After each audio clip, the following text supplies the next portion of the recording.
नमस्कार स्टूडेंट्स, मैं हूं सुजाता चौहान और आप सभी का अपनी ऑनलाइन टीचिंग क्लासेस में एक बार फिर स्वागत करती हूं। आज 8th क्लास के बच्चों के लिए उनकी बुक हनी ड्यू का first lesson the best Christmas gift in the world का 3rd पार्ट लेकर आई। इससे पहले हमने 2 पार्ट इसके कर लिए हैं और लेटर अब नरेटर पढ़ चुके हैं। इसके बाद नरेटर अब क्या करेंगे, चलिए अब इस कहानी में हम आगे बढ़ते हैं, देखते हैं। I folded the letter again and slipped it carefully back into its envelope. I kept awake all night. By morning, I knew what I had to do.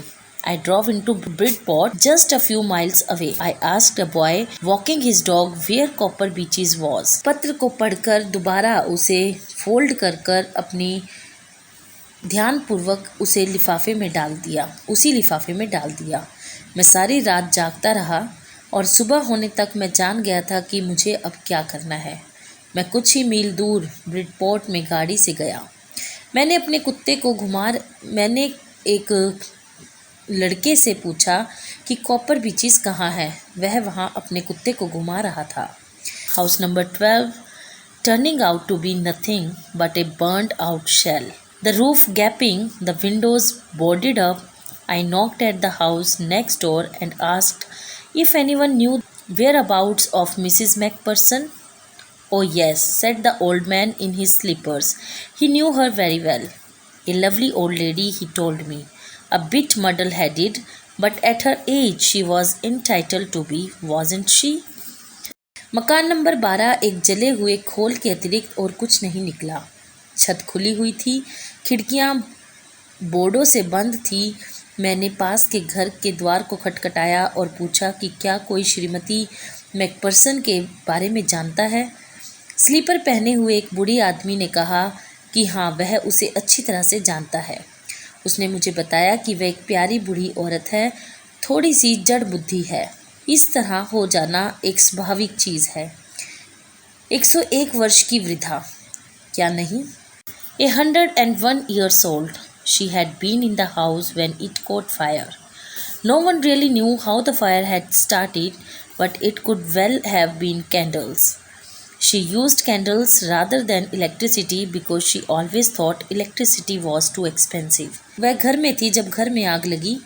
वास्तव में कोई भी नहीं जानता कि आग कैसे लगी, परंतु इसका कारण अवश्य मोमबत्तियां नहीं होंगी, क्योंकि मिसिज मैकपर्सन बिजली की अपेक्षा मोमबत्तियों का उपयोग किया करती थी, क्योंकि उनको ऐसा लगता था कि मोमबत्तियां सस्ती पड़ती हैं, बिजली अधिक महंगी होती है। The fireman had got her out just in time. She was in a nursing home now, he told me, Burlington House on the Dorchester Road on the other side of the town. Fireman ने ठीक समय पर आकर उसे बाहर निकाल लिया था। उसने मुझे बताया कि इस समय वह नगर की दूसरी ओर डॉर्चेस्टर सड़क पर स्थित बर्लिंगटन हाउस नामक एक नर्सिंग होम में रहती है। I found Burlington House nursing home easily enough. There were paper chains up in the hallway and a lighted Christmas tree stood in the corner with a lopsided girl on the top. I said I was a friend come to visit Mrs. McPherson to bring her a Christmas present. मैं Burlington house nursing home तक बड़ी ही आसानी से पहुंच गया। वहाँ hall के रास्ते में ऊपर कागज़ की लड़ियाँ थी और एक कोने में एक प्रकाश बिखेरता हुआ क्रिसमस पेड़ खड़ा था, जिसकी चोटी पर तिरछा लटका हुआ एक देवदूत था।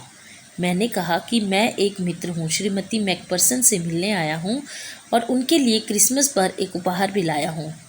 I could see through into the dining room where everyone was wearing a paper hat and singing.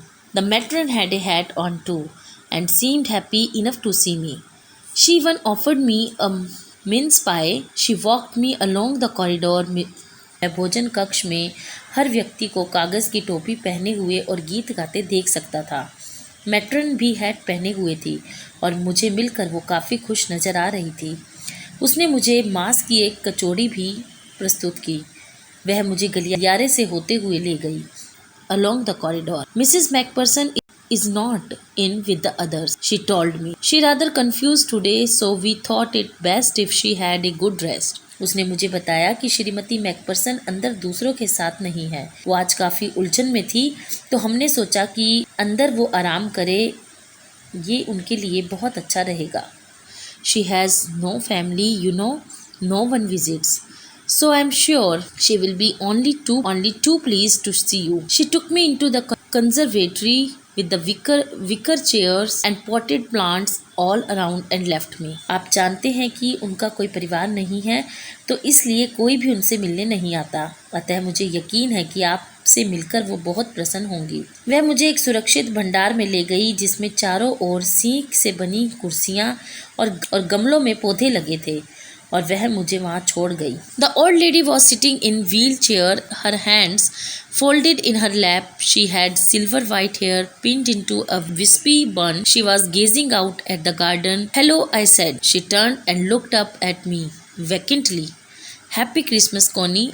वृद्ध महिला पहियों वाली कुर्सी पर बैठी हुई थी और उसके हाथ उसकी गोद में थे। उसने चांदी जैसे सफेद बालों का एक गुच्छेदार जूड़ा बनाया हुआ था। वह बाग की ओर देख रही थी। मैंने कहा, "हेलो।" उसने मुड़कर मेरी ओर खाली नजरों से देखा। मैंने कहा, "Happy Christmas, Connie," I went on. "I found this. I think it's yours." As I was speaking, her eyes never left my face. I opened the tin box and gave it to her. That was the moment her eyes lit up with recognition and her face became और मैं आगे, "मुझे यह तुम्हारा पत्र मिला था। मेरा विचार है कि यह तुम्हारा है।" जब मैं बोल रहा था तो वो मेरे चेहरे को अपनी आँखों से एकटक देख रही थी। उसने मेरे चेहरे से अपनी नज़रें नहीं हटाई। मैंने टिन बॉक्स खोला और उसे दे दिया। उसी क्षण उसकी आंखें पहचान के कारण चमक उठी और उसका चेहरा अचानक खुशी से खिल उठा। मैंने डेस्क के विषय में बताया। मैंने बताया कि मुझे ये कैसे मिला, परंतु वो मुझे सुन नहीं रही थी।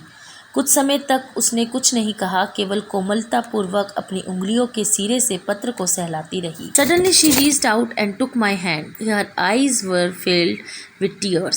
"You told me you would come home by Christmas, dearest," she said, "and here you are, the best Christmas present in the world. Come closer, Jim, dear, sit down." अचानक उसने हाथ बढ़ाकर मेरे हाथ को पकड़ लिया और उसकी आंखों में आंसू आ गए। उसने कहा, "प्रियतम, तुमने मुझे कहा था कि तुम क्रिसमस पर घर आ जाओगे, और तुम आ गए। संसार के सर्वश्रेष्ठ क्रिसमस उपहार के रूप में तुम आ गए। प्रिय जिम, मेरे पास आओ और बैठ जाओ." आई sat down beside her and she kissed my cheek. "I read your letter so often, Jim, every day. I wanted to hear your voice in my head. It always made me feel you were with me, and now you are. Now you are back. You can read it to me yourself." मैं उसके पास बैठ गया। उसने मेरे गाल को चूम लिया। "जिम, मैं प्रतिदिन कितनी बार तुम्हारे लेटर को पढ़ती थी। मैं अपने दिमाग में तुम्हारी आवाज़ सुनना चाहती थी। इससे मुझे सदा ऐसा लगता था कि तुम मेरे साथ हो, और आज तुम मेरे साथ हो। अब तुम वापस आ गए हो। तुम स्वयं मेरे लिए पत्र पढ़कर सुनाओ। Would you do that for me, Jim dear? I just want to hear your voice again. I would love that so much. And then perhaps we will have some tea. I have made you a nice Christmas cake, marzipan all around. I know how much you love marzipan." क्या तुम मेरे लिए ये काम करोगे, मेरे प्रिय gym? मैं फिर से तुम्हारी आवाज़ सुनना चाहती हूँ। मुझे यह बहुत ही प्रिय लगेगा, और तब शायद हम चाय लेंगे। मैंने तुम्हारे लिए बढ़िया क्रिसमस केक बनाया है जिसके चारों ओर मर्जीपान लगाई है। मैं जानती हूँ कि तुम्हें मर्जीपान खाना कितना पसंद है। और यहीं पे ये कहानी समाप्त होती है। आप सभी बच्चों का धन्यवाद।